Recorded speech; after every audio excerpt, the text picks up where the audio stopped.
Welcome to the Two Chumps Football Podcast. He's Emil Calamino. I'm Chad Wilson. We are in the midst, in the middle, in the deep part. Well, not yet. But we're headlong into a college and NFL football season. I hope you are enjoying it all. Some really, really great games went down last week, and us two chumps are here to take you through the slate, what happened on the field, what happened off the field, and there was plenty of that to go around. And then we're going to talk to you about what's coming up this week. Of course, there's our picks, and then our thoughts on maybe some of the bigger games that are going on this week and everything else in between. Speaking of our picks, by the way, I know a group of people who are really enjoying this football season more than the normal people. All right. That's you and everybody who's played your picks. So far, so yes. good. I hope he's not trying to jinx me, folks. But why would I try to jinx you? We're a team here. Somebody has to carry me right now. Trying to throw the hoax on your boy. Anyway, I'm just messing with him.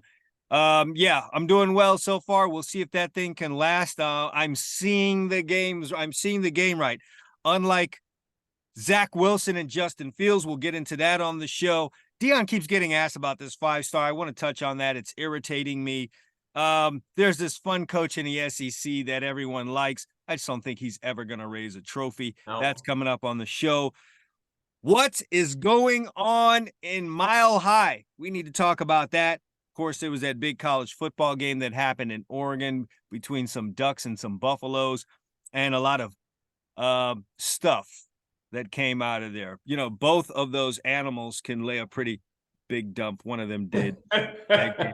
So we'll talk about that. And of course, had to go there, huh? You had to bring that. I had to go there. I had to drop that load. Pause for you guys out there. That stuff. Anyway, let's first of all, this is your first time here listening or watching the Two Chumps podcast. If you're on YouTube, go ahead and hit the subscribe button, because not only is there a good podcast going on here that you're looking at right now, there's a lot of fun stuff on this channel. If you're a football fan, if you're into recruiting, or you happen to be from the defensive back world, coach, trainer, player, etc., etc. Also, if you are wherever you're listening to this, whether it's Apple Podcasts, Anchor, Spotify, whatever your weapon of choice is for podcasts, go ahead and hit the subscribe button. We'd appreciate it. This way you don't miss out on, you got to get this thing hot off the presses. All right. If we drop this thing on Thursday, you shouldn't be listening to it on Sunday. However, if that's how it works out, that's how it works out. You can play us in the background. We make sense from time to time, and we hope to do that in this show today. Emil, I wanted to touch on this. Let's just get this out of the way. For the second time this season, I might be wrong. This might be like the third or fourth time. Deion Sanders is in a press conference, and he's being asked by reporters about a 5-star cornerback that committed to him at Colorado and is there right now, a young man by the name of Cormani McClain. He might have been the number one cornerback coming out in the 2023 class. And it's irritating to me. I think he should have to answer that question once, not 2 and 3 times. And he seemed a little irritated. Well, let me ask you, because again, a couple things. I mean, I follow Colorado like most fans. I've been watching good chunks of their games. Not familiar with the player as much. I know he's from South Florida, right? Florida, not what we would consider South Florida. Maybe some folks who aren't from Florida would consider. So fill me and some of the listeners in who aren't as familiar. What's the issue with him? He's not playing, I'm assuming? He's not playing. You're down Travis Hunter. You've had a couple of injuries at that position. You had a 5-star commit to your program, and he's got to keep answering this question.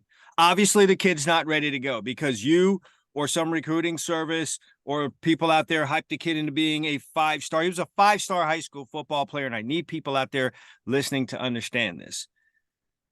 A guy is rated 5 stars. First of all, we can go on and on about who ranks these guys, their level of knowledge, et cetera, et cetera. I'm not one of these, after years of doing this, that bangs on the guys that gives out these ratings. You know, when I first started doing this, I'm looking at them out there. I'm like, how does this guy know? I want to unpack a little bit of this because I find it interesting, and you seem to know a lot about it from what you do.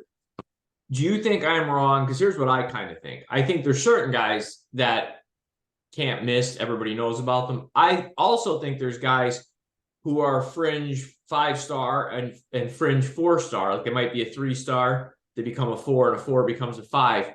Once certain programs get interested in them. So maybe the film doesn't say they're a 5-star to the guy doing the ratings, but as soon as he sees Alabama's interested, well, then they go up a notch. Is that true? Well, I mean, and I'm not even saying that that's a bad thing. At first, you hear that and you're like, okay, well, that's ridiculous.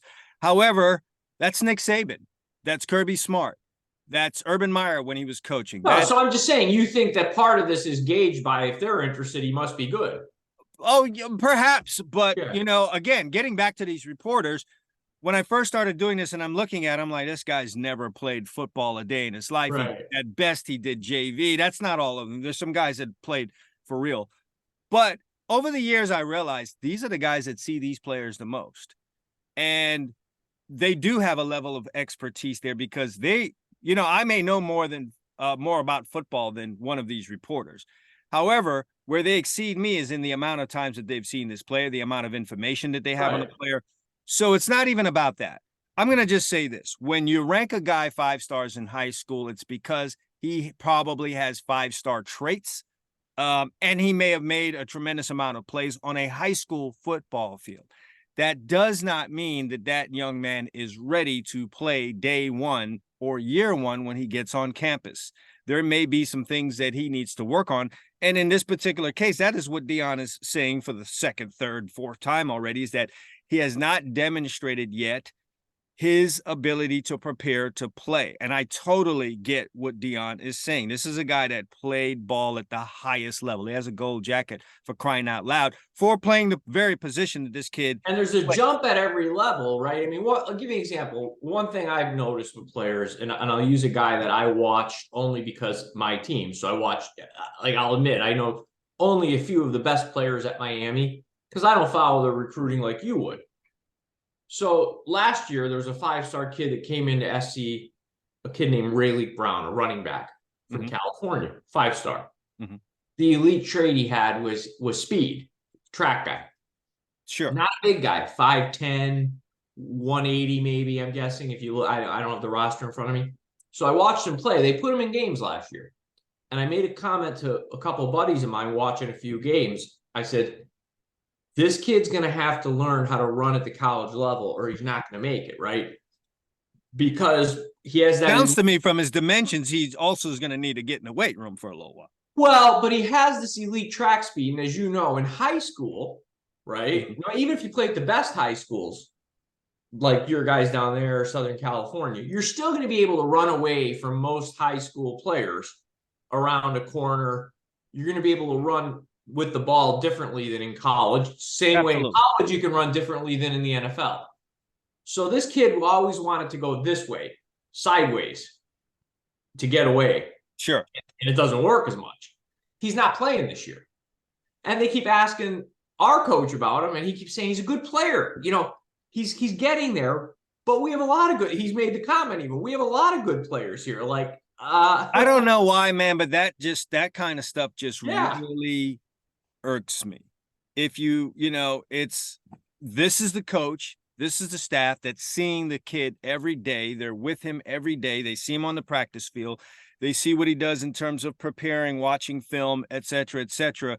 Ask the question once. Maybe ask it a second time way late in the season, middle of the season, but like 3-4 times already, he's not ready to play. That's what Deion Sanders is telling you, and he's not getting on that field until such time that he demonstrates that he's ready to play. And that is, it's not his physical skills. It's not his physical skills. There's more that goes into it. So until he shows a willingness to prepare, to watch film, and do all the things that Deion Sanders, they might as well name the position Deion Sanders, finds that this kid is doing what he needs to do to play at the level that people would expect. You want him in the game so bad. Last thing you need is to send that kid out there not prepared. He hurts the team, he hurts himself. And then now all those people that were begging and asking for the kid to play are now totally ripping him to shreds because he's not playing as they would expect. You coach defensive backs, right? So what I was going to say is, don't you feel a lot of this too sometimes, like from high school? I'm assuming there's certain guys that have elite physical traits. They're 6'1". They run 4.4 or 4.3. A lot of this is traits, Emil. Right. So they can get away in high school with bad technique. If you looked at them, you'd be like, oh, that's not a good technique. But they can make up for some of it with physical skills. Now they get to this level at the highest level of Division I, and you kind of can't do that because there's going to be a receiver that takes advantage of you because he's also 4 or 5-star traits. That's, maybe in his second or third year of college, and he's, well trained, et cetera, et cetera. Also, depends on where you're from. If you're 6'5", 240-pound defensive end in Indiana, you're probably going to get rated a 5-star. You're not going to see the level of competition week in, week out when you decide to go to a Alabama or a Georgia or a Michigan or Ohio State that you saw in high school. So that's going to be a big jump for you. That's not the case here with Kamani McLean from Florida. Sees, played against good talent. He's just not ready to play.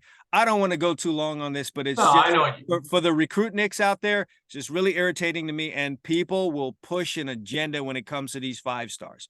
There's a 3 or 4-star, on Colorado that's prepared.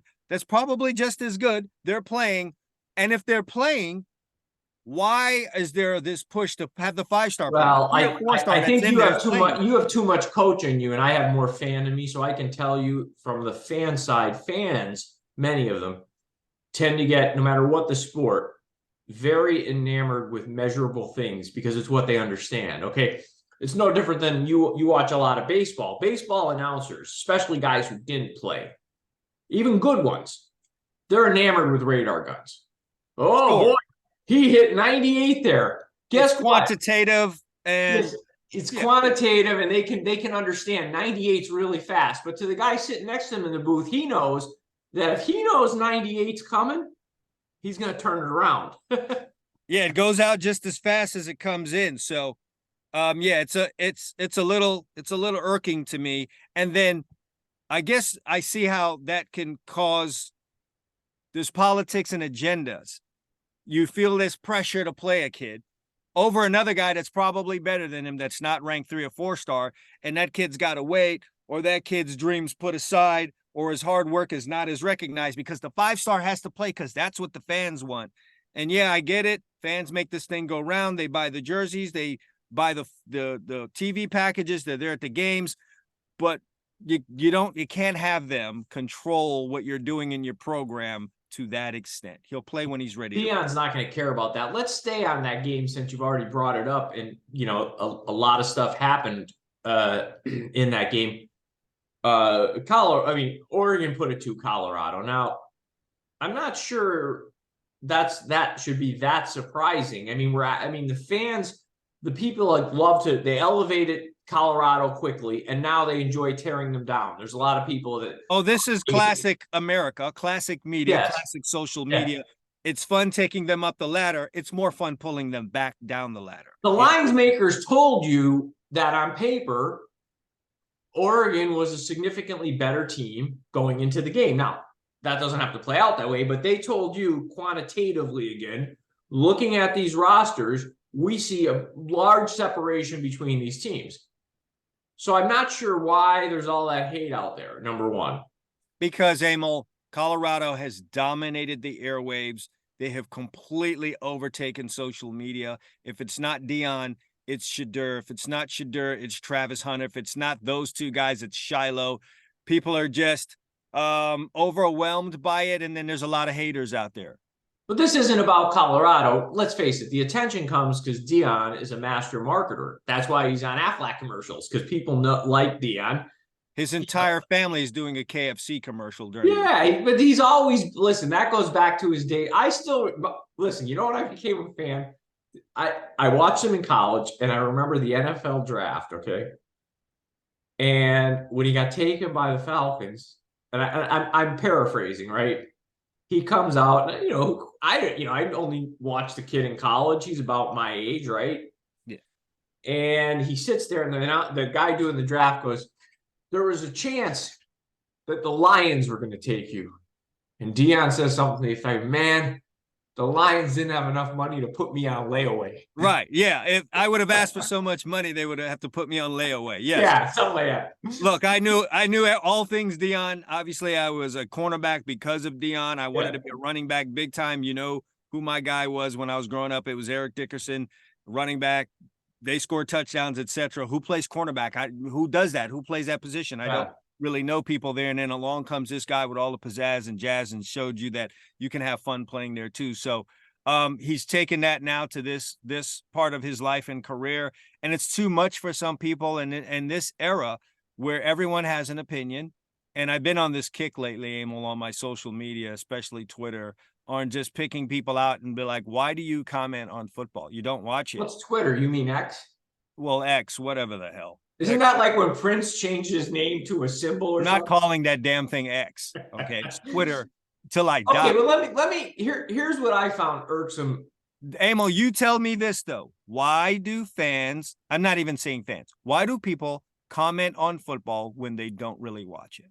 What is that? Does that make you feel like a man? What's the deal? That's kind of where, that's why social media, to use my phrase, is a cesspool. It's a lot of people, we know that, right? It's grabbing for attention. That's where it's at. You know, people want attention. And instead of staying in a forum where they can actually say something intelligent and maybe get some attention, you know, maybe they know a lot about movies or music. I don't know. They know something. Everybody. I don't understand. Something. I get it. Why go into a football forum when you know nothing about football? You don't watch the sport. You don't even like it. And giving hard opinions. Yeah. I get it. If we ripped you away from the Food Network, okay. Come in, watch, shut up, then go back to your world. When you go over there on the Food Channel or the Food Instagram, talk about rigatoni, talk about whatever, talk about that stuff.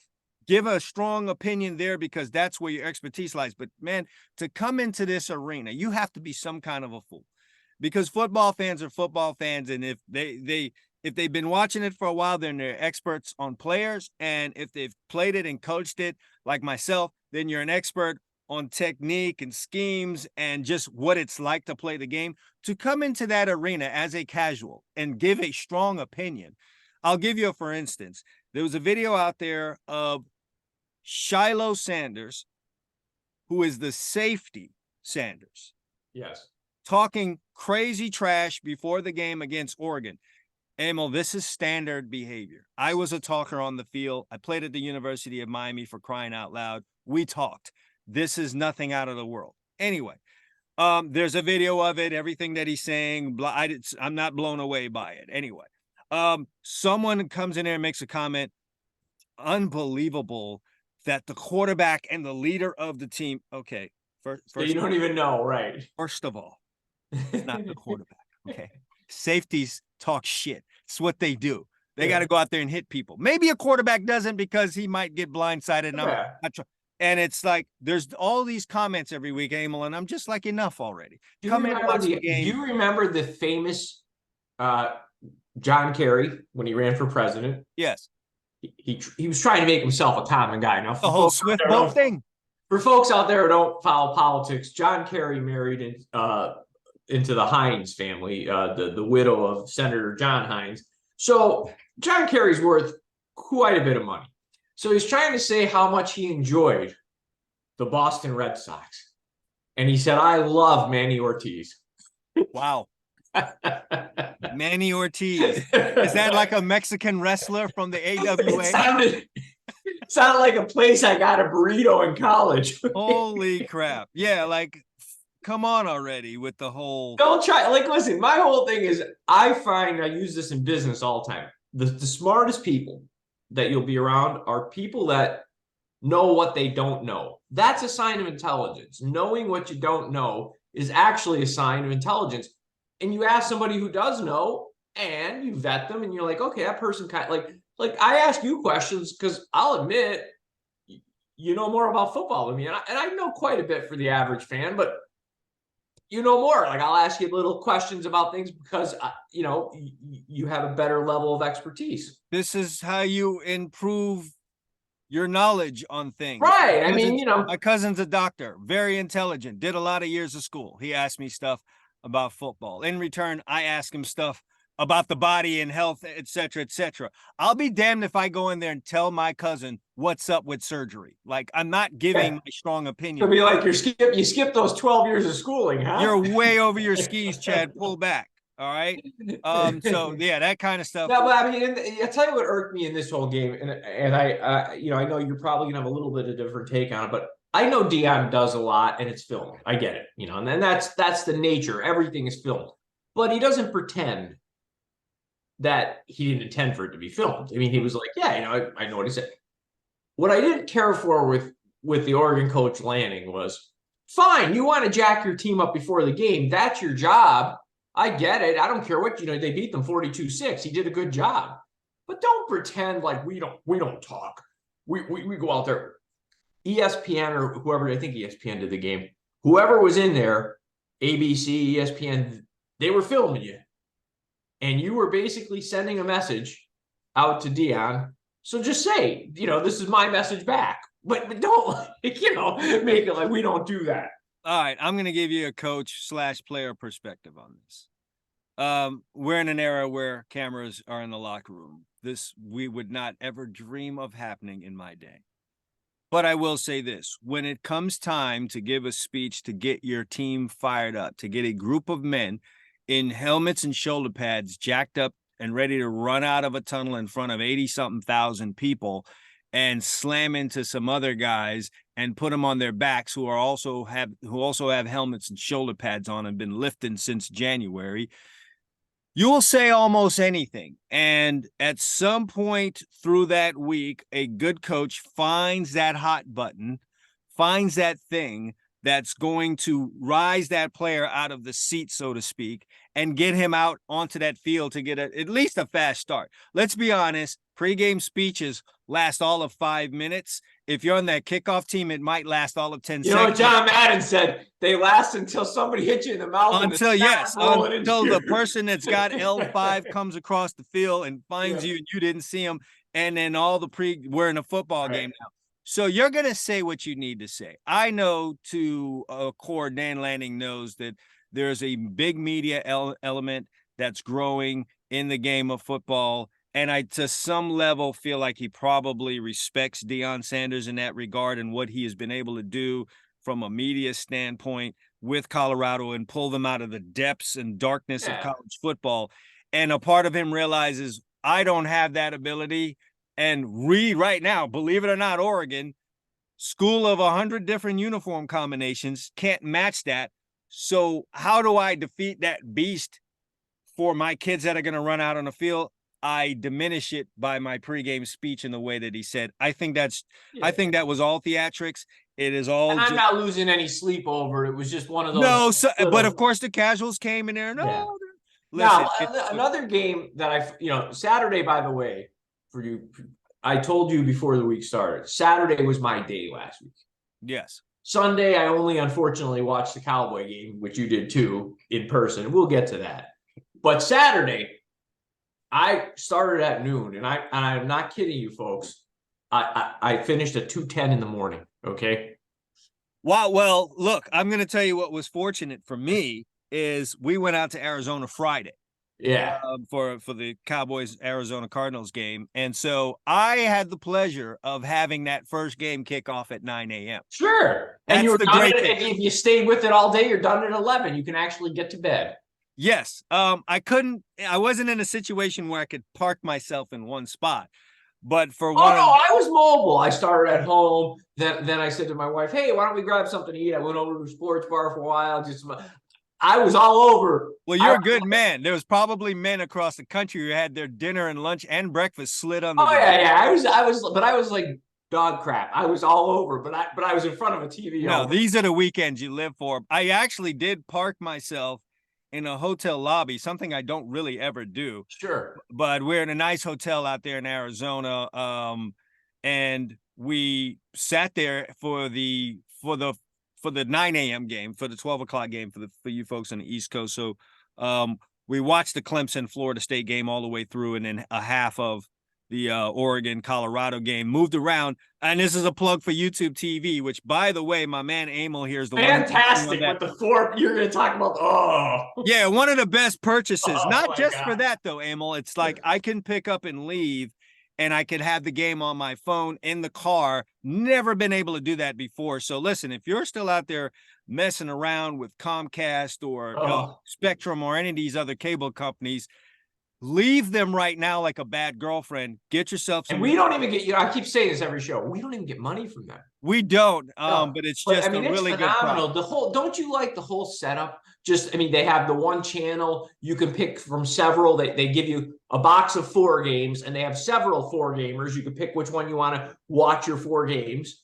They get it. This was designed by an actual football fan. I have NFL Sunday ticket. I've endured the years of DirecTV. This is lights out, infinitely better.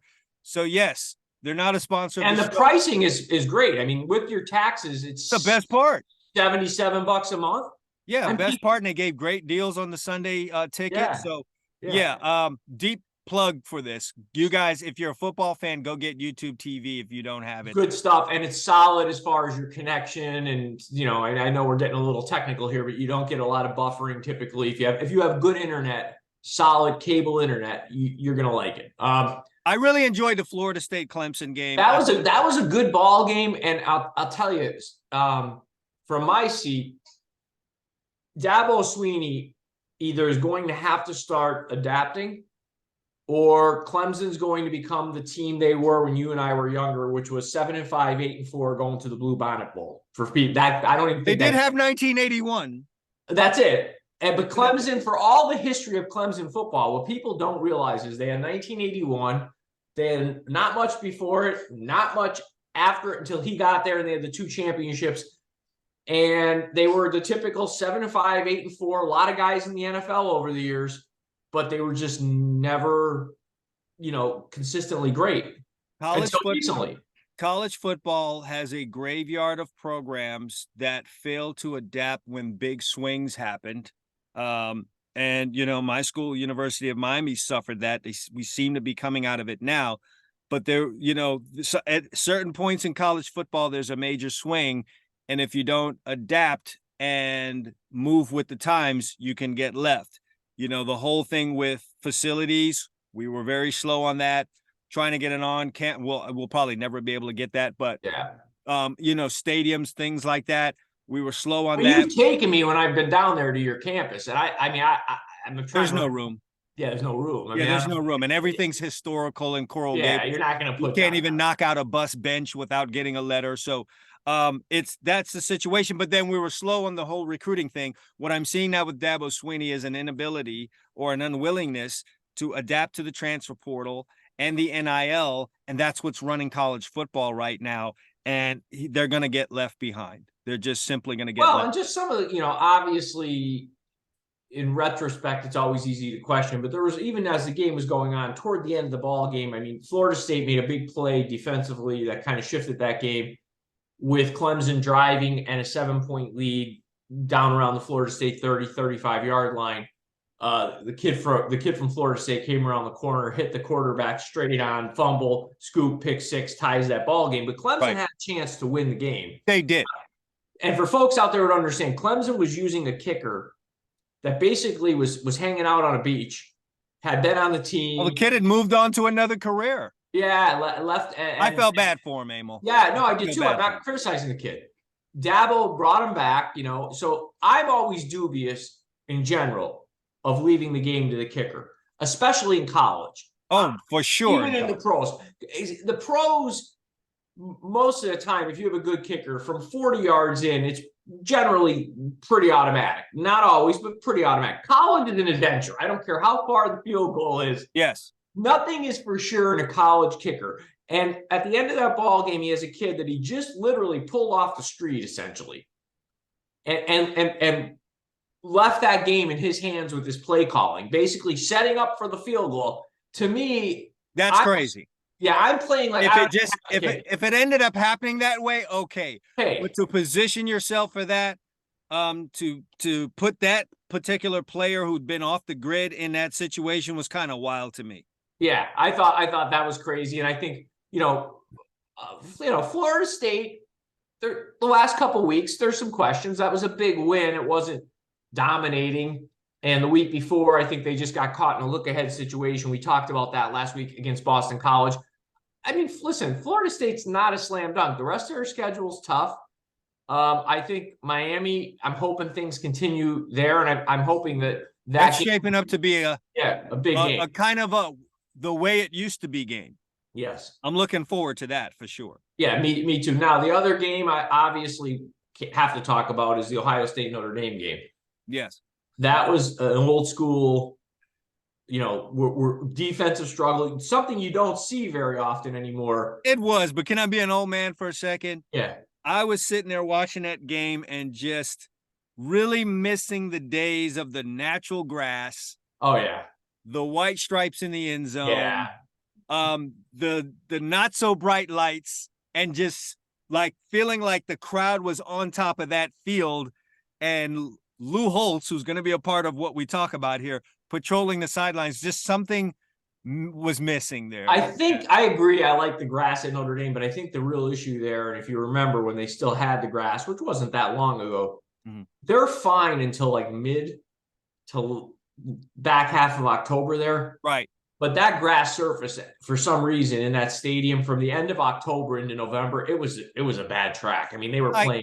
It was bad. I get it. It is what it is. Yeah, it was but I'm like you. I like that, but I found that game interesting on several fronts. One, I think Ohio State's quarterback play this year is what I noticed, at least, is really down compared to what we're used to. This kid might actually be the one that takes off in the NFL. He might be. I'm not saying he's not a good player. I'm saying what we're used to seeing in terms of college football in Ohio State. I think, they're not as explosive offensively. The other thing was, I know the Notre Dame bandwagon had started up with Hartman, who's like the kid from Penn State last year, who's with the Packers now. He's on like the 7-year or 6-year program. Clifford, yeah. So he has like 40,000 passing yards in college. But, he was throwing against Tennessee State. And, I'm like, okay, he didn't lose the game, obviously, for them. But 14 points, it's like, okay, Yeah, it makes you really wonder if these two teams are going to be there in the end, because of their inability to really have explosive plays and get down the field. That's what I was going to ask you. Let me ask you. That was where I was going with this. Do you think the lack of scoring, which I'm not against, by the way, I don't mind the occasional good 17-14 game. Do you think it was because both teams were playing such good defense, or do you think it was a little bit of they don't have very good offenses? It's a combination of both. I think if you watch both of these teams at all this year, you realize they're not offensively what they've been in the past. But if we think about it, Emil, there aren't too many. College football, as I said last week, is wide open. So though I've said that, I'm struggling to think of who can really expose that. Because of the teams that right now have explosive offenses in college football, they're not bringing the defense with it. Now, Georgia's our defending national champion. They're not explosive offensively like they started to become last year, but they're always going to be there defensively. So could they take advantage of it? I'm not sure. Michigan looks like they're finding it kind of hard to get points, as is Penn State. USC can put up points. They can't really stop people the way that they need to. I'm not sure what we have with Oregon yet. I guess, the Colorado game wasn't a true test. So I think people in general get too hung up at this point in the year. I mean, we love to rank things. That's the way our country rolls. I think they get way too hung up on rankings because most of this stuff, these teams are all going to face one another. Well, can you admit, though, that this thing's more wide open than it's been in previous years? Yeah. Oh, it's definitely. I mean, even if you take a look at Georgia, right? My term. They played with their food on Saturday. I mean, they had UAB. It's 28-14. Well, Emil, this is too many times now that they've done this. Well, right. So, but the question I have is, we know the talent is there in terms of overall roster talent. I'm wondering, are they just so bored with the regular season? Because they look at their schedule. I mean, come on, there's nothing to be. If you're a Georgia player this year, I'm not giving them that out. I'm not. I watched them on film. and I'm not. That's not what I'm seeing. Okay, I'm seeing that they're fair just enough. right now. They just are not up to snuff if we're comparing 2023 Georgia to either of the last two previous versions. Let me ask you this: you have $1,000 in your hand, and they're telling you you need to make a bet with that $1,000 on who is going to win that national championship. Who would you put that $1,000 on right now? Got Reluctantly, Georgia, Michigan, Texas, Ohio State, Florida State, Penn State, Washington, USC, Oregon, and Utah as a top 10. reluctantly, I'd still go with Michigan now for several reasons. Michigan. Yes. Okay. One, I think they play legitimately good defense by today's standards. I think Harbaugh's a good coach. I think the quarterback's a good college quarterback. I don't know what he's going to be, but we're not talking about the next level. I think he's a solid college quarterback, generally makes good decisions. And they have a couple really good running backs. And they kind of play the way he played when Harbaugh had his teams at Stanford. They try to impose their will on you. They're generally successful at that. Mm-hmm. And they wear you down. And I think it's a style that most of college football isn't really used to right now because the game is so wide open. So I think they're a hard team to play because they play an old school way. Yeah, definitely a worthy bet. They're the number 2 team in the nation. I would really want to put that money on Washington, but they're just in a conference that's super hot right now and something bad could happen along the way. I would still have to put the money on Georgia, though I'm not sure that they're the best team in the country. It's just their schedule is going to allow them to float into this thing number 1 and maybe avoid the really good teams until the end. And at that point, anything can happen. I think if Georgia ran into Michigan this year, I think they'd have a hard time moving the ball with the way they're playing offense right now. Now that could change. I think it would be a super low scoring game and Yes. something fans wouldn't be able to understand. But it's about time we brought that back, a little defense. I wanted to just finish before we go anywhere else on the Notre Dame game. The ending of that game was incredible. My buddy's a diehard Notre Dame fan. For folks who didn't see it, Ohio State was facing a 3rd and 22 from the Notre Dame 23. They get a first down on like the 1 yard line. And there's 20 some seconds left. And I said to him, we were texting. I said, if it's me right now watching this entire game, what I've seen from the Ohio State quarterback, I'm bringing the house. Because I said to him, this kid, I'm going to make him make a decision here. And I'll live with that because I don't see this kid processing things really quickly, right? Well, as soon as the play started, I saw them drop into an umbrella like an 8. And I wrote quick. I said, this is a problem. And he hit a big one, down the center of the field. They had the ball on the 1 yard line. And that's essentially the game. I think that's the Marvin Harrison effect. Yeah. I know. You don't want to leave a guy there one-on-one with him and give up that potential game winner in a one-on-one situation. A, you lose the game. B, I don't know. But see, with the right quarterback, I agree with you. But I think this kid's young. It was his first big game. It was on the road. I want to see if he can make that decision versus let him sit in a rocking chair and find a guy running open in his own. What's the decision? Hey, that's Marvin Harrison. Yeah, I gotcha. I don't know. You could second guess that. It was a great game, and Notre Dame ended up losing it with 10 guys on the field. That was interesting. I'm here to tell you that could happen, but it shouldn't. That happened to me in a game here when I was coaching in high school. We're playing against Central High School down here when Dalvin Cook was there. And we were doing a pretty good job defensively at the private school that I was at against Central, doing a good job defensively. And he rips off a 30-yard run to their sideline. It's like, damn, but it's Dalvin. I knew he'd get one or two of those. Then he rips off another one. And I'm like, damn it. And I turn this way to say something. And it's a kid that's supposed to be on the field. I'm like, what are you doing here? I didn't know I was supposed to be in the game. I said, get in the game. So he ran out there. So it was like 2 or 3 plays with the kid standing next to me. 60 yards of offense later, I figured it out and the kid got in the game. But we're at the college football level where you're serious booth action. and I just have to know the defensive line coach there's no way he's not in the booth. Well, it happened on 2 plays too. It did. He has to be on the sideline because there's no way that guy's in the booth and doesn't realize he's missing a guy out there. There's no way that happens. So he's probably on the sideline. You got to be able to trust your guy up top. That's probably been a big part. That was probably a big part. I mean, who knows? I mean, and I remember saying, Emil, that looks funny. I didn't realize there were 10, but I was like, we've got a lot of small guys to one side of this formation, and Ohio State ought to go there and get what they want.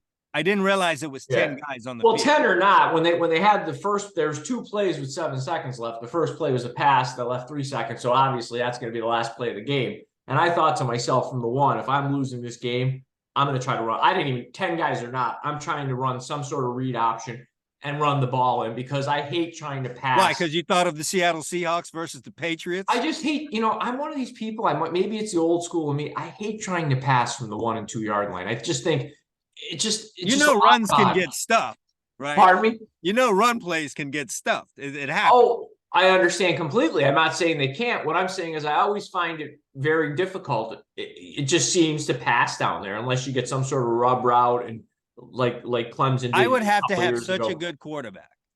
He'd have to either be super dynamic athletically or one hell of a decision maker for me to do that. If I've got a mediocre quarterback, then I am going to run that ball in if I feel like I have some kind of an advantage in the trenches, or I am going to get a little gimmicky run-wise, jet sweep, something like that, hard bootleg, maybe. Yeah. But I'm with you on that. I would more. It's very difficult. Well, listen, before we do anything, let's jump to the NFL, okay? Because you were at a game that I'm not as shocked as you might think I am. Tell me why. Well, first of all, I think the Cardinals. This is your team. You follow them closely. The Cardinals might end up number 1 with a bad record, but I don't think they're inherently a bad. Like when I say I don't think they're an inept team. I mean, they lost after Sunday. I don't think that's going to happen. There's 2 teams there that really look like they've got a, and they're playing each other this Sunday. But the Cardinals, they lost. They could easily be 3-0, Aim. Sure, and that's a lot of the NFL. A lot of teams could be 3-0 and 3. But here's what I saw at Dallas. Right, the big problem in Dallas is not talent; it's organizational, top down. They get ahead of themselves. Okay, so the first couple of games of the year, they played well. They have a great roster, but you started hearing the stuff, we want to be an all-time great defense. It's like, whoa. Time out. Well, you got to have confidence, especially in that unit. But I'm telling you now, and I'm not just saying this, I have a good friend. He's a diehard fan like me, Cowboy fan. We both said, as soon as Dobbs ran the first play around the end, and I saw the Cowboys defense look like a bunch of dogs chasing a car, I said, we're in trouble. Because what I felt like that was a combination of a little bit of arrogance, a little bit of sniffing yourself, and a bunch of guys saying, we're going to go out here and run some stats up. We want to chase quarterbacks, and we want to get sacks. And I see, the ends crashing down, making it very easy to run plays like that with the quarterback, with the receiver, with the running back getting outside, things that shouldn't happen to a very good NFL defense if you're playing disciplined football. They use the proverbial we didn't respect our opponent, and you have to remember that it's on any given Sunday in the NFL, and not for nothing, the odds makers went and made them a 11, 12 favorite. 12-point favorite on the road after a couple blowout wins. There's a lot of teams that would fail in that situation. Oh, but there's just and you were at the game. There was just a bunch of bizarro coaching stuff that you see like early in the 4th, late 3rd. I don't know where it was. It was 21-13 Cardinals. Dallas was down at the 5-yard line. To me, clearly, you're down 8. Take the points. There's tons of game left. 21-16, he goes for it. End of the game, it's 28-16. There's 6 minutes left in the game. Dallas has 5.5 minutes left around the Cardinal 20-yard line. They waste 2.5 minutes to get to the 9 by running the clock, And McCarthy says after the game, Well, my running plays were working. You think? The other team was up 2 scores. You were helping them run the clock out. Yeah.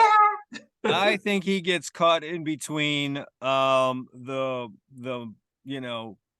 idea that he is a conservative coach, and he just kind of picks the wrong times to be either one of those. Like a guy that takes chances, like going for it, and then being conservative when he should have been. He just gets that wrong quite a bit. Strategically, though, the Cardinals may have done something that I think you're going to see a lot of teams do, and that is go heavy in terms of the personnel on the field, couple of tight ends, an extra lineman on number 11 side, and take the bite out of him and run at him and exhaust him trying to defend the run. Then let's pass. And when he doesn't have as much energy, because look, early in that game, my sole focus was on him. Let me just see. I don't know if I'll ever see him again in person, so I just kind of wanted to watch this guy, and he's hell. He's hell coming off that ball. Yeah, he's a freakish athlete. I mean, yeah. So you had to do something about it, and kudos to the Cardinals with coming up with a legit game plan to kind of neutralize his effect. And of course, getting up early did help, but that's just what I saw there. And the other game that struck me and what's going on. Well, there's 2 other games. We'll save the home team for last.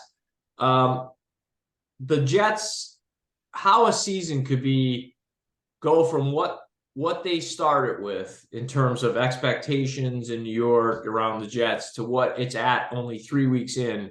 Listen, I know Zach Wilson is not Aaron Rodgers, and everybody knows that. But like, are you serious? Are you sure about that? Yeah, right. But I mean, no, it's gone from like, okay, it's not like they took a step down and said, well, maybe we're not a Super Bowl contender, but we're a playoff team. Now it's just like this. I mean, they look like a high school offense out there. It's Emil, I think the biggest problem, because I think most fans watching and listening to this right now are aware of some of the behind the scenes things that are going on this week and some of the turmoil that they're having and how quickly that turned with after all the good feeling on 9/11, the opening night, getting that win against Buffalo, to here we stand 2 weeks later where people are at each other's throats and the defensive unit is pissed off at Robert Saleh for his support that he's giving to Zach Wilson. I'm not sure what they want him to do. I'm not sure who are we going to put in there. If he doesn't support the guy, he's going to be even worse than what he is now. So what did these guys? I don't know what fans think. Like, if this is the NFL, I mean, Tom Brady is not walking through the door. Okay. He might not, No.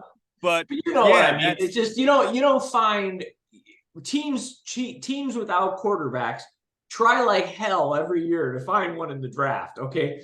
My point is, it's not like pulling one off the street. You're not pulling one off the street. That's really I would love for there to be a secret ballot passed around in that locker room, maybe even just specifically to the defensive unit, and have them put on paper who they would like to see that's available. So Brady's off, Rodgers is off, who they would want to be quarterback for that team.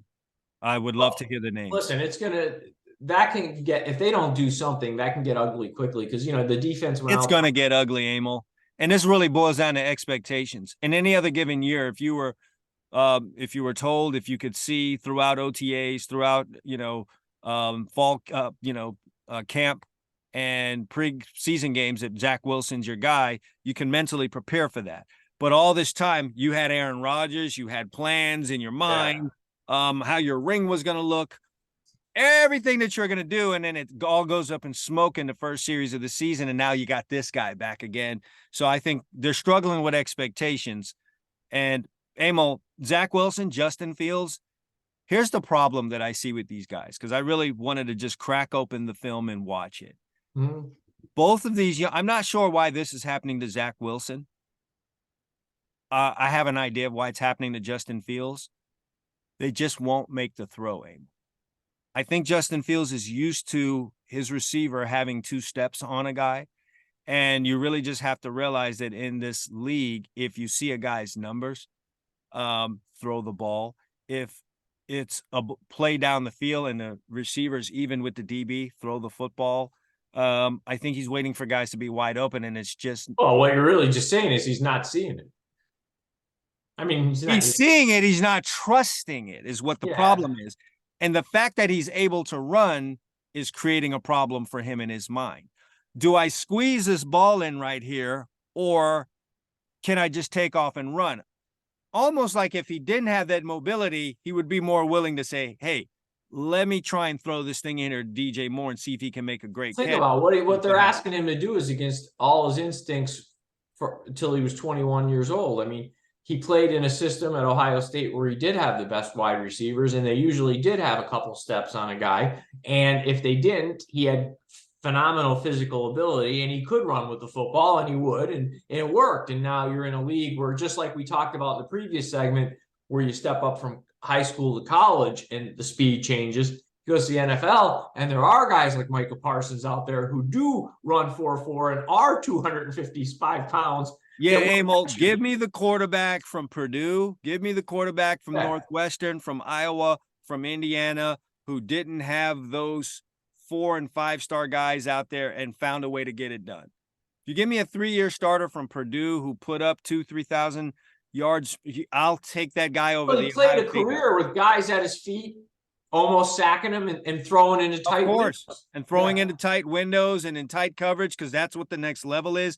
And I think Justin Fields is really just struggling with that and just not trusting what he's seeing. That's what I'm seeing. Same for Zach Wilson. It's just he's not bringing the other attributes either. It's like he's not as mobile as people thought he was. He doesn't have the arm strength. He's late on almost everything. Go back to his draft. We didn't really know much about him. What he was like a one-hit wonder at BYU. It's like he had one big year. He's a lesser talented Mitch Trubisky, man, and it's not going to happen there. These things are not going to get corrected during this season. It's going to be up to the Jets, the defensive unit, to stop worrying about what's happening on offense, as hard as that is to do. Let's just worry 100% about our unit and try to be the best unit in the league, because that's kind of what it's going to take. And then the coaches on the offensive side try to figure out a legit game plan each week to get yourself in a scoring position. When the defense gives you an opportunity, as they will, take advantage of it and find ways to win ball games. Damn it, man. Tim Tebow had a winning streak in this league. So figure that out. I think you got to be careful too. Some of their defensive numbers might be skewed to the positive this year, because teams are going to go into games saying, well, we're not going to beat ourselves because we don't think these guys can drive the ball on us. Sure, but when you go through that roster, there's some guys, there's some dudes there. They've got dudes on that line of scrimmage. They've got guys at the edges, and they've got. Oh no, they're good. Listen, they're a good defense. I'm saying, if like the Patriots last week, I think very early in that game, not that the Patriots are an offensive juggernaut, but very early in that game, they probably made a determination and said, if we don't give these guys a short field, they're going to have a hard time scoring. Yeah. And they're just very heady like that. So I know what game you want to talk about. Oh, that game for the home team where you are. Listen, I've been literally that I can remember watching football since I'm 5.5, 6 years old. I didn't ever remember a 70-point game. And sure enough, there hasn't been one since 1966. Yeah, I was going to say, not in your lifetime or my lifetime have we ever seen anything like that. The closest I could say to watching I've ever been to like a feeling of like what I saw on Sunday was the Super Bowl with the 49ers and the Broncos, where they put 55. You're just like, wow, this could get ugly. This could get really, really bad. But, I saw the first series. Miami just walked it down there. Denver left Tyreek Hill wide open over the middle. Then they went down there and scored again. I was like, all right, this is going to be a bad day for Denver. They're not going to win this game. Then they showed a little fight, and then there was like a turning point in this game where the blowout was on. At no point did I think they were going to win the game, but they were working their way back into this thing. It was 21-7. They go down there, and the officials in the red zone call an offensive pass interference, and a player rubbing another defender off, and it put him out of a scoring chance. Yeah, and then it was on. All right, so instead of 21-14, 21-10, and soon thereafter, Denver got the ball back, and ball got punched out by the safety, Javon Holland, and it gets scooped up and they damn near run it back in, and now it's 28-10, and then the route was on. But Emil, what do you think happened there? I wasn't able to watch the entire game. Has this team quit on Sean Payton? I was going to say, see, I don't want to diminish. I think Miami is getting excellent play calling. I think they've got That's without question the most excellent dynamic, offense, obviously. creative offense in the league. Yeah, they got pieces with Hill and Waddle. We'll see if Tua They can did this without Waddle too. I need people to understand. I know, and if Tua can stay healthy all year, that's going to be a dynamic offense. But come on, an NFL team. I mean, once you get above 40 in an NFL game, I start to question if you quit, just because it's the NFL. I mean, you're all getting paid. There's a reason we say any given Sunday. So to me, at some point, I have to wonder: is this team already sick of Sean Payton? He came in there really cocky, making comments about other coaches, which is kind of taboo, pissing people off. And he rode into horse country on the super high horse, and I'll be damned if he hasn't been knocked off of it. He's, I made the tweet Sunday that this game will humble you. At some point, you will be humbled by the game of football, and that was pretty much it. Was for several people, but most notable Denver. And so Sean Payton has been humbled. I was just wondering who's going to be the scapegoat here. I felt defensive coordinator Vance Joseph might not be the coach next week, the defensive coordinator. He's made it to Wednesday, so looks like he's safe. What was going to happen there with Russell Wilson, who played well, by the way. So this is not on Russ. It's just going to be difficult to kind of unpack that and figure it out. They play Chicago this week. Emil, if Denver loses to Chicago, they're in trouble. We could be looking at a winless season. Well, you remember it'd be hard to get your locker room together. In the offseason, we were talking about coaches. I forget the topic of the show. And I brought, if you remember, I went out and did the research. And I said, listen, I'm not sure why everybody loves Sean Payton and hates Mike McCarthy, because they're the same coach. You can go pull up their records, okay?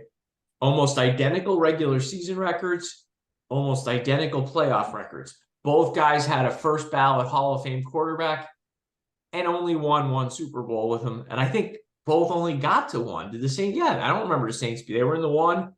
I think McCarthy was in the one with. So, I mean, they're the same guy. And if for folks out there don't believe me, you have Google. Go to Google. Go to Wikipedia. I think it's presentation. I think it must be, because for some reason, like, everybody treats Sean Payton like he's the second coming of Vince Lombardi or Bill Walsh or Don Shula. It's fascinating. It definitely is fascinating. Yeah. But it's that thing, Emil, that I've definitely mentioned over the years. When you climb to the mountaintop and you have that special quarterback, you almost need to just float off into the sunset, which is where Sean Payton had headed, and call it a day.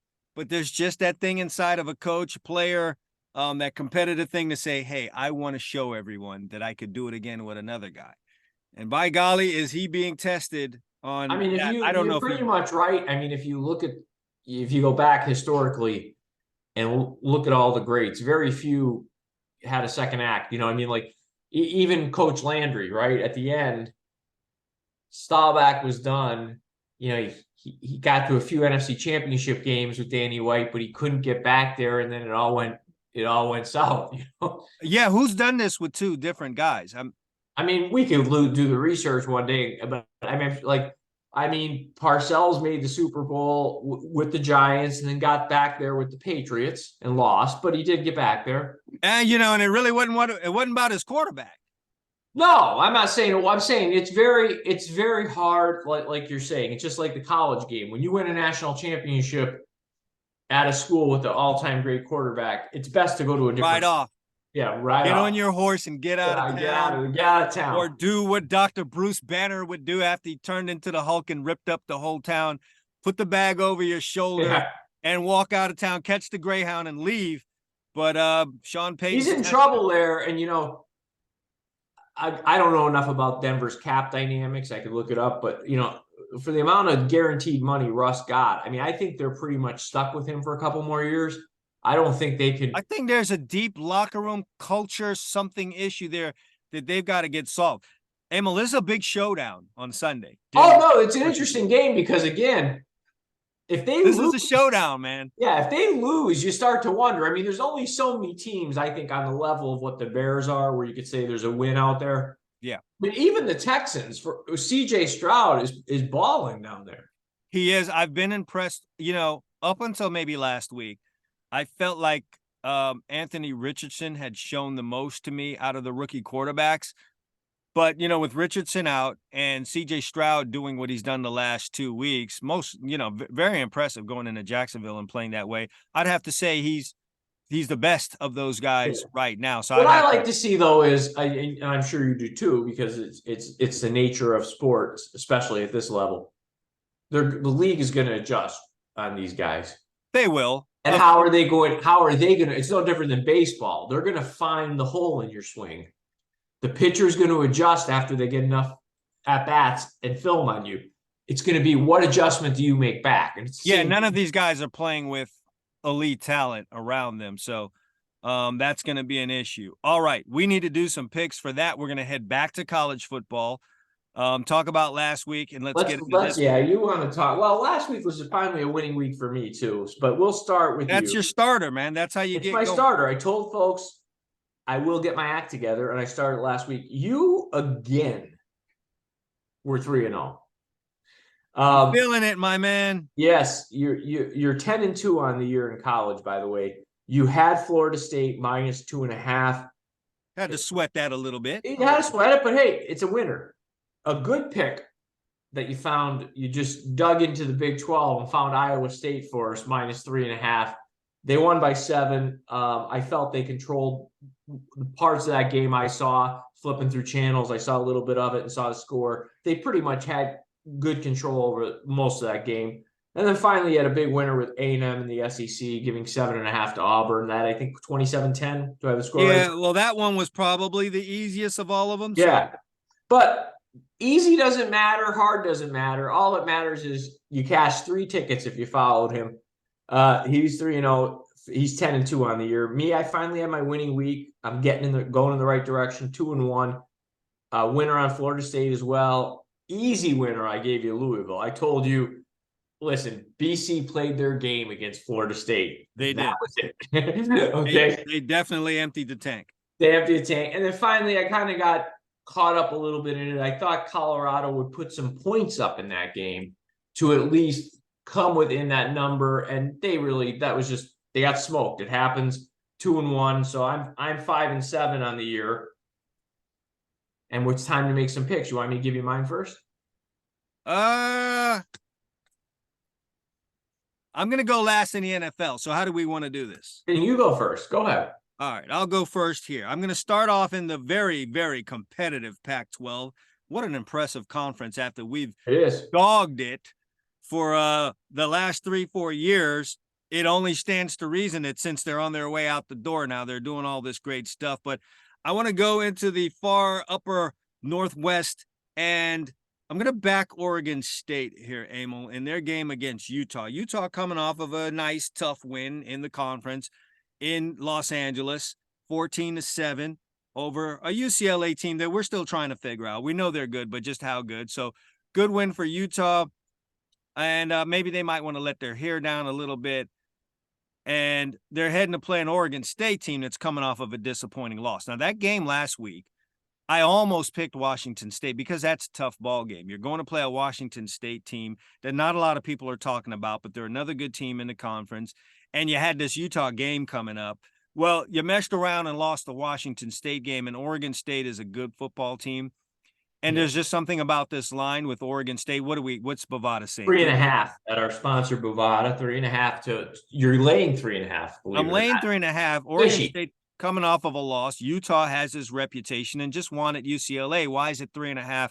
It's because that Oregon State game, their quarterback didn't play his best game. Washington State got up on them early by like 17. It ended up being a 3-point win for Washington State. Now, Washington State was a dog in that game, and their quarterback Ward really had him. He's been having an impressive season so far. I like this pick.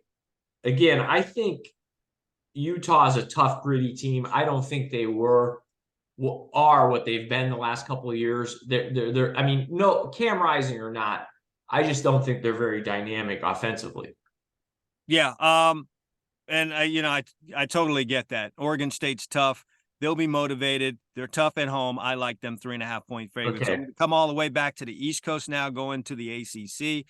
You loved Louisville last week, and they did what you needed them to do. They got an easy win over a Boston College team that took Florida State to the wire. I think Louisville might be a little disillusioned by that as they head out to take on an NC State team that struggled with a not-so-good Virginia team on a nationally televised game. Mind you, it's a Friday night, but still a nationally televised game, and people might get the wrong idea. So now you've got Louisville going into NC State, a tough place to play, as a favorite. Emil, and I don't like that for Louisville, especially with Notre Dame on deck next week. I think this is dangerous territory for Louisville, off of a blowout with a big game next week, playing a tough opponent on the road as a favorite. Seems like a prime. And I think the odds makers are counting on a lot of the casual fans to look at that NC State Notre Dame score. And I think it was 45-24, something like that. That game changed on a missed field goal in the third quarter. It was a tight ball game. NC State was going to cut it to a 4-point lead. They missed a field goal. I believe it wasn't a long one either. And at that point, momentum shifted. Notre Dame seized control of the game. But NC State hung in there tough for 2.5. They played them tough. They're a good football team. I like them as a dog at home. What's our point? You're getting 3.5. So you're giving 3.5 on the first one. You're getting 3.5 with NC State. All right. I was on Mr. Swinney's head, but the truth of the matter is, Clemson showed me a lot there. I kind of came away from the game being a little more impressed with Clemson than Florida State.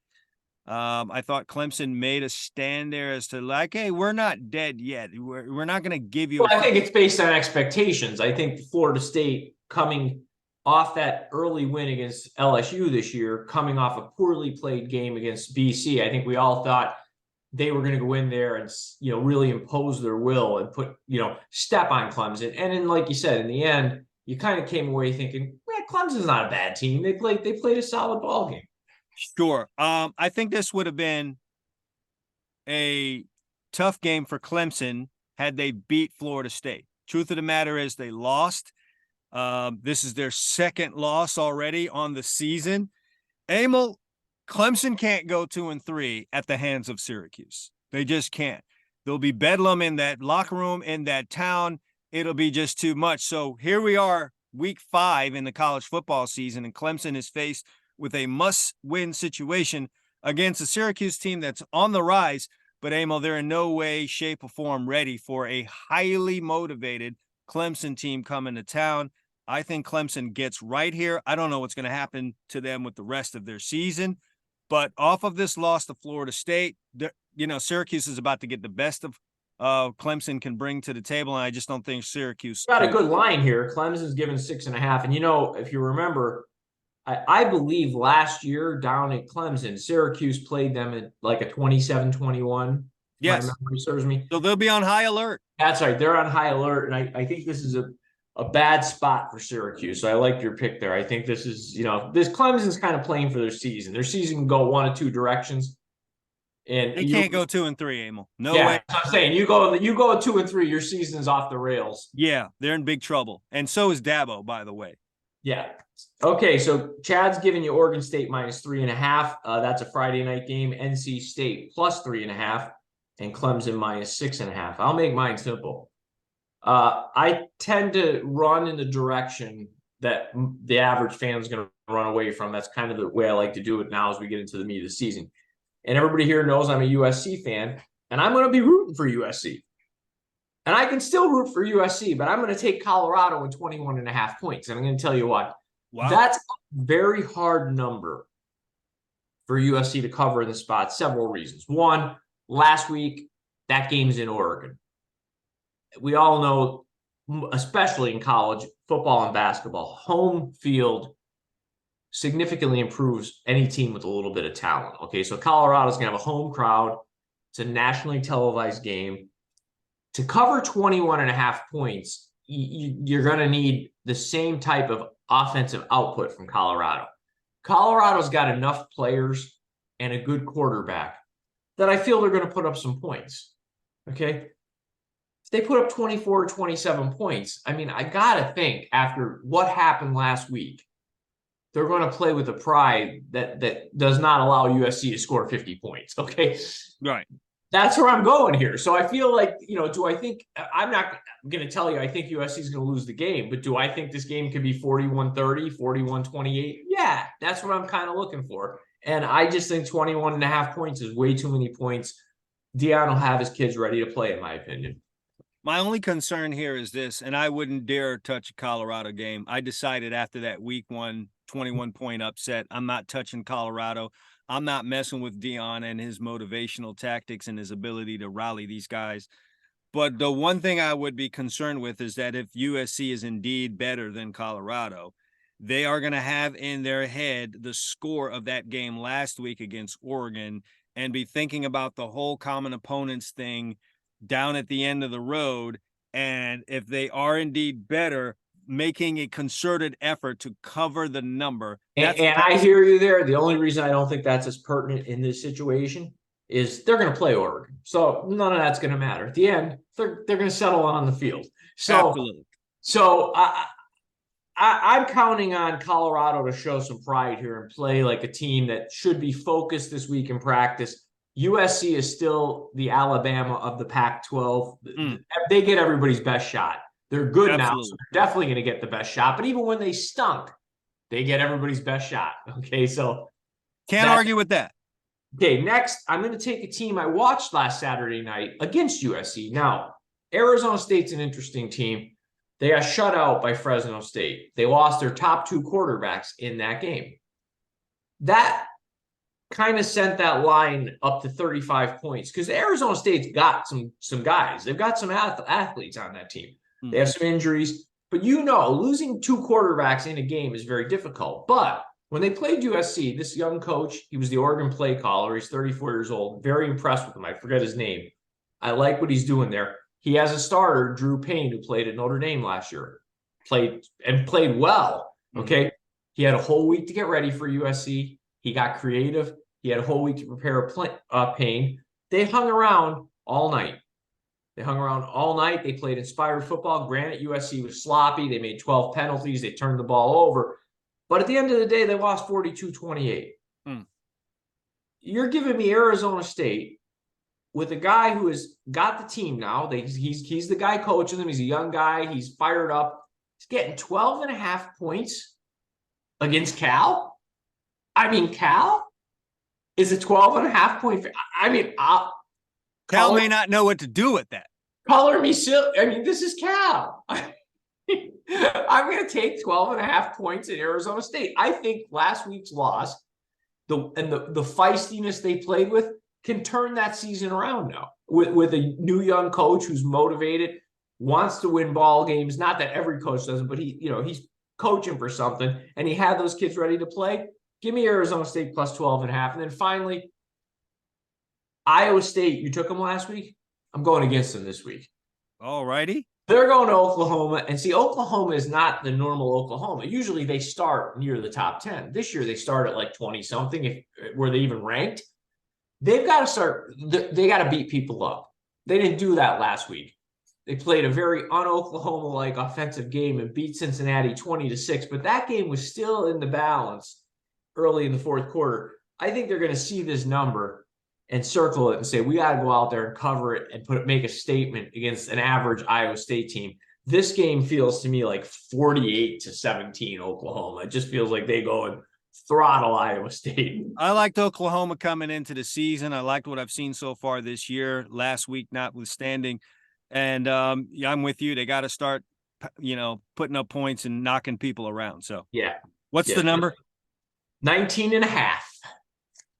So we're going Colorado plus 21.5, Arizona State plus 12.5, and Oklahoma minus 19.5, which will roll us into the NFL. I'll go first. You're going last. Here we go. NFL last week. Both of us had good weeks, winning weeks. Both of us are 2-1. Chad's 6-3 on the year. I'm 4-5. We're gonna at the end of the year, we're both gonna have winning records in college and pro. That I can guarantee you. You started off, you took a very tough loss. Well, yes and no. You gave Green Bay -2. They won by 1. That was a weird game. I mean, I was on the wrong side. So yeah, I mean, the Saints somehow blew a 17-0 lead midway through the third quarter and lost 18-17. That was a tough one. But then you picked up a close win with the Bengals, giving 2.5. They won by 3. sweat that one out. Yes, and you'll talk about those guys later, but the Bengals, there's issues there that are beyond just one game. And then finally, the Lions, easy winner for you. They won 20-6. You were given 3.5, so you're 2-1. You're up to 6-3. Very nice. If I take your record, you're 16-5. Anybody I'm else? doing some things. I'm doing some things. I had the Lions like you. We both saw that Atlanta 2-0 record coming to an end. I had the Bills. I kind of felt like Washington's number was up there. The Bills went in there and excellent pick, by the way. It was a no doubter. Yeah, they walked them. It was 37-3 in Washington. And then I took a tough loss. Early in the game, I felt like I was going to cover this, but the Eagles pulled away late. I had the Buccaneers plus 4.5 on Monday night. Eagles beat them 25-11. So I was 2-1. I'm 4-5. We'll roll into this week. And you know what? Sorry, South Florida. Sorry. I'm running in the other direction of what makes sense. The Dolphins hung 70 points on the Broncos. I'll be surprised if they come out and do 40 again this week. I'm going to be impressed because the natural human tendency when you do something like that, you're never as good as you look when you win, and you're never as bad as you look when you lose, especially in professional sports. I think the Bills, who have a defensive-minded coach, are going to do some things up there in Buffalo, and I'm going to take them minus a solid field goal. They're 3-point favorites. They have played Miami and this offense tough.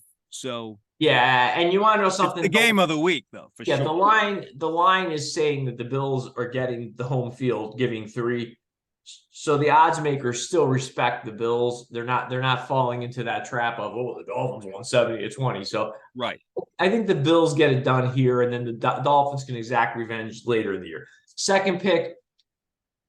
Nobody gets more angry when the Cowboys lose than me, especially with no offense. They lose to the Cardinals, who is not a team, if I look at the rosters, the Cowboys should be losing to. The fans will run away from the Cowboys this week because the Patriots come to town. I'm here to tell you, the Patriots are not that good of a team. They beat the Jets 15-10. If Dallas has any professional pride, that defense will play with its hair on fire this week. And I'm giving the 6.5 points here.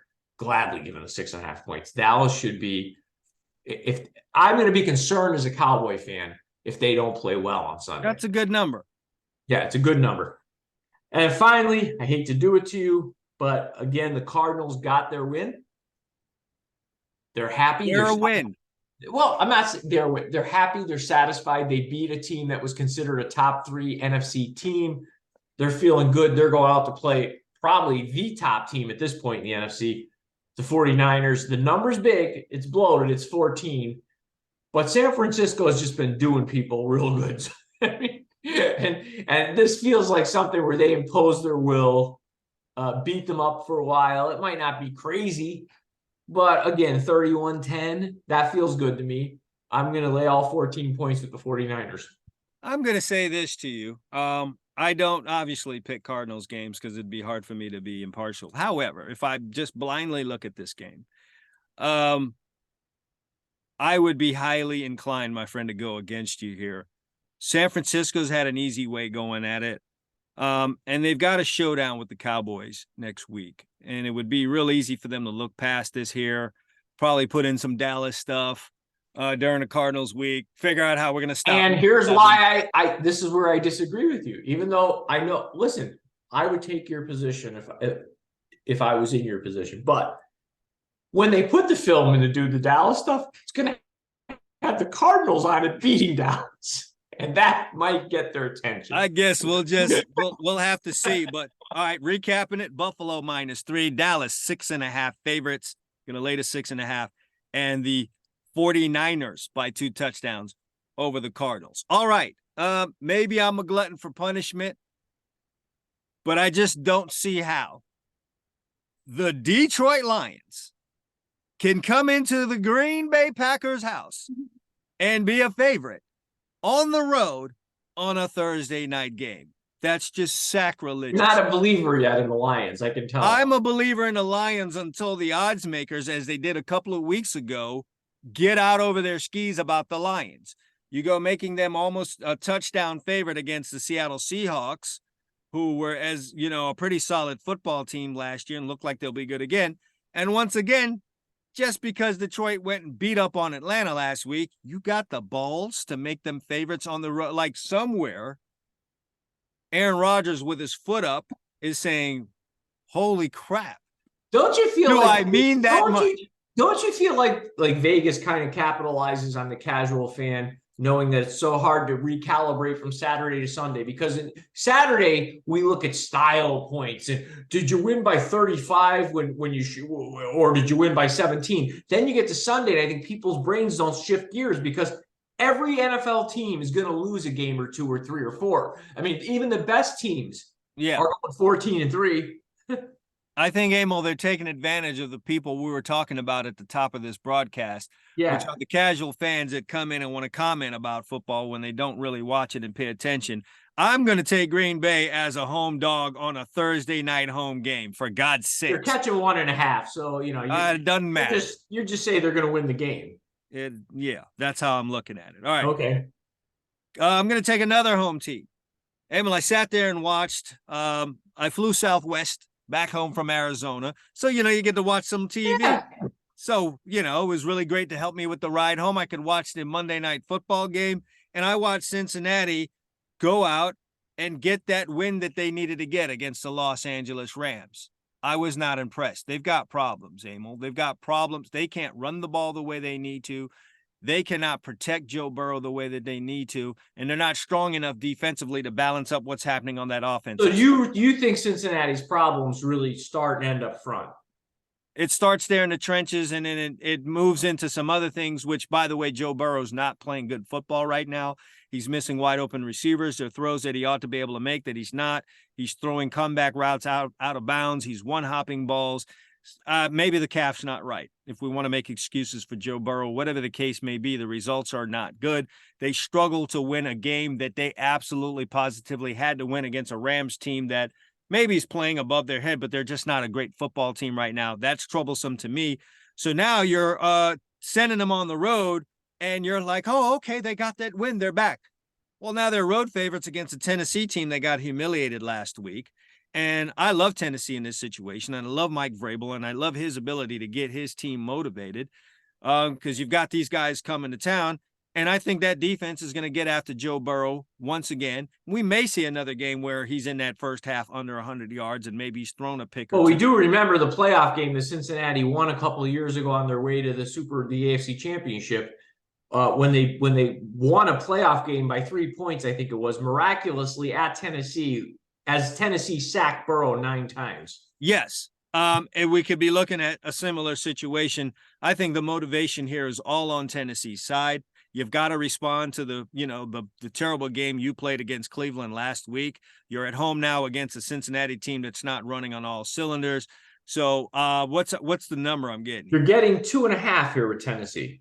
2.5. I'll take the 2.5 with Tennessee. So I'm taking a couple of home guys. Basically, you're just saying they're going to win the games outright. 2 home underdogs. Yeah, the 2 guys here I think are going to win the games outright. I've got a guy that's going to come in and make my last pick for me here, Emil. Just stay tuned here. Let me okay. We missed our college friend this week. Hey, Emil, how you doing? Good. How you doing? 92 times here. The pleasure's all yours. Listen, I'm going to go ahead and listen. Chad told me to come in here and make this last pick. All right. Okay. I might have asked him. I might have made him do it. It doesn't matter. Okay. But I'm here and I'm going to make this pick for the last game here.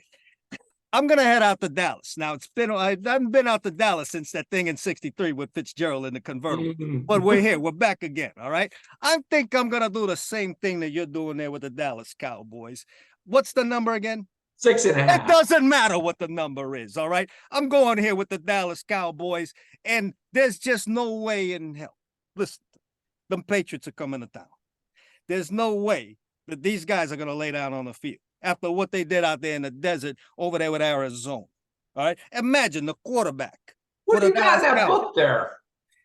Listen, this book right here, on Yeah. top of having the numbers that I need to cover, got a couple guys in here too that owe me a little bit of money. I'm gonna have to take care of that later. Watch your local news. You might find out something. But listen to me. Imagine that Cowboys quarterback dressed in white throwing the ball to somebody dressed in red. Can you believe that? There's no way in hell that this guy does that again this week. The McCarthy guy ain't gonna let that happen. So I'm telling you right now, 6.5 points is a blessing. My cousin Anthony works in the casinos over there in Las Vegas. He's telling me the wise guys are going with the Cowboys at 6.5. Does Anthony go to church Sunday mornings? Does he pray on these games? He might pray on somebody, but I don't know about him going to church. You might not. Okay. Okay. But anyway, he tells me the wise guys are going with these guys, Dallas Cowboys 6.5. Who am I to go against a wise guy? That's how you end up scrubbing the Can't do it. bottom. And I ain't SpongeBob or his Fenoit friend Patrick. All right. So here's what I'm gonna do. I'm gonna lay that 6.5, and I'm gonna do it real well. I'm gonna go strong with the Dallas Cowboys. Oh, I'm telling you that right now. That's what we're gonna do. We're gonna take the priest's money. We're gonna take the nuns' money. We're gonna shove it all on the guys with the stars on the helmet, and we're gonna go ahead and get that done. let me recap. Let me recap for the audience before we say Go goodbye. ahead and do that for me, will you? Chad and his friend, his new Donnie, friend. 2 times. Let's get that right. Yeah, okay. He's got Green Bay plus 1.5 for you. He's got the Tennessee Titans plus 2.5, and Absolutely. the Dallas Cowboys doing their thing. Doing their thing. In Dallas, giving 6.5. I think they're gonna just run through them guys left and right. Patriots, no Patriots for me. So that's it for me here, Emil. I'm gonna go get the soul brother out of the bathroom there. By the way, Emil, that's a real strong paisan name there. I like that. Emilio, right? I'm feeling the olive oil dripping. You saw the don't tell your friend. You saw Rocky beat Apollo Creed. Right. Twice, if you ask me. We're not going to talk about that here on this show here, but you're going to be seeing me around a whole lot more. And don't end up with your name in this book. You hear me? Oh, don't worry about me. I will say, get back in here, wait. I don't know who that guy is, but he decided he needed to make a pick here today. It's your Sicilian friend. I'm you all the way. All right. So we got all this thing set up. Emil, there better be some wins coming down this week. And that Donnie 2 times guy, this better be a winner because I like him, you like him, he likes him, we all like him. So that's where we are. We're giving you lots of winners this week. We're giving you lots of winners this week. We're going to dig in that basket. I feel we're going to have wins in all areas. Oh, you might start talking like they might not know who you are down there in Miami. You know what? I'm home this week, so let's see how that whole thing's go. All right, guys, you got it all. We talked about the week that was, the week that's going to be, and I think you're all set up here. I am really highly interested, Emil. Wait a minute. We didn't even talk about this big game that's going down on Sunday, Denver and Chicago. $1,000 in your hand. Who you picking? Bears. Really? Yes. Denver somehow is a 3-point favorite on the road in this game. You know what? I figured their defense seems to have quit, and Chicago, maybe they just go back to the ground and pound of last year that they did a lot of. And I don't know. I don't like the vibe out of Denver. I mean, I know Chicago doesn't have a better vibe, but to me, they're home. I'll take the home team. I don't trust Denver. That's just going to be one hell of a thing. I don't see any other really big time games here. We didn't talk about, Emil, before we get out of here. We didn't talk about Alabama. Ooh. Pulling it all together. But I did have this point of making here. Yeah, you wanted to talk about our fun coach. I'm listen. I like Lane Kiffin. You like Lane Kiffin. We all like Lane Kiffin. But the truth of the matter here is he's a fun coach. He's got great plays, great concepts. And I think, Amo, that is height. That's what he'll be. I don't think that guy's ever going to really raise a trophy. You know what else he has? And God rest his soul. He's like you said when we were talking on the weekend. He's Mike Leach. He's got funny quotes and things he says. He's entertaining to interview. He'll stir the pot. And I'm not trying to. I mean, I guess I am in a way being denigrating, but I don't mean it that way. But that's great at Mississippi because Mississippi football is not something that where they've won. Doesn't have a history. Doesn't No. have a history of national championships. I just don't know if he ever moves from there and goes somewhere else that's going to happen. I just see that kind of coach schematically, a Hal Mummy, a Leach, a Jerry Glanville. Fun. It's going to be entertaining. You're just never going to win that big ball game. This was his opportunity here, Emil. He has to know that. You had a wounded Nick Saban. Everything was on your side, and you got stifled. You got, what was it, 24-10? Was that what it was? 24. And they were leading at halftime, right? Or was it tied? I think they were leading 10-3 or no, was it whatever. The second half, especially a third quarter, Alabama came out, went right down the field. And let's be honest, Alabama's got a whole set of issues offensively this year, especially at the quarterback position, and they still couldn't do it. So at some point, you got to say, well, I mean, is Alabama ever going to come in a situation with Nick Saban worse than what they were doing in this game? Yeah, I don't know, man. He's a fun-loving guy. Yeah. He's a fun coach, and that's what it is. So I just wanted to talk about that. I mean, kudos to Alabama for figuring it out, going back to their quarterback and realizing it's really not him and getting the job done. I don't know what Alabama's going to be for the rest of the season. And the SEC West is turning out to be. By the way, I wouldn't be shocked, though, at the same token, I wouldn't be shocked if he won at home this week against LSU. I'm not saying he will, but I wouldn't be shocked by it. If I was going to pick the game, I would pick Mississippi. Yeah. I'd pick Ole Miss in that game. But that doesn't really mean anything at the grand scheme of things. I think those teams are just going to beat each other up in that SEC West. Yeah. It's going to be interesting to see who comes out of there. But that's it, man. We're out of here. We're on our way. We will come back next week and wrap all this stuff up and just talk about what's happened on the field, because all of the stories are now being presented to us out on the field. So I'm looking forward to that. So have a good weekend, everybody. Enjoy the games. Yeah, that's right. We appreciate you hanging out here with us. Again, if you haven't had a chance to do it yet, go ahead and hit the subscribe button on whatever form you're listening to us, YouTube, Anchor, Spotify, whatever you're listening to. Go ahead and hit the subscribe button so you are notified the next time we put out a great show like this one. All right. For Emil Calamino, I'm Chad Wilson. Thanks for watching and listening to the Two Chumps Football Podcast. See you next week, guys.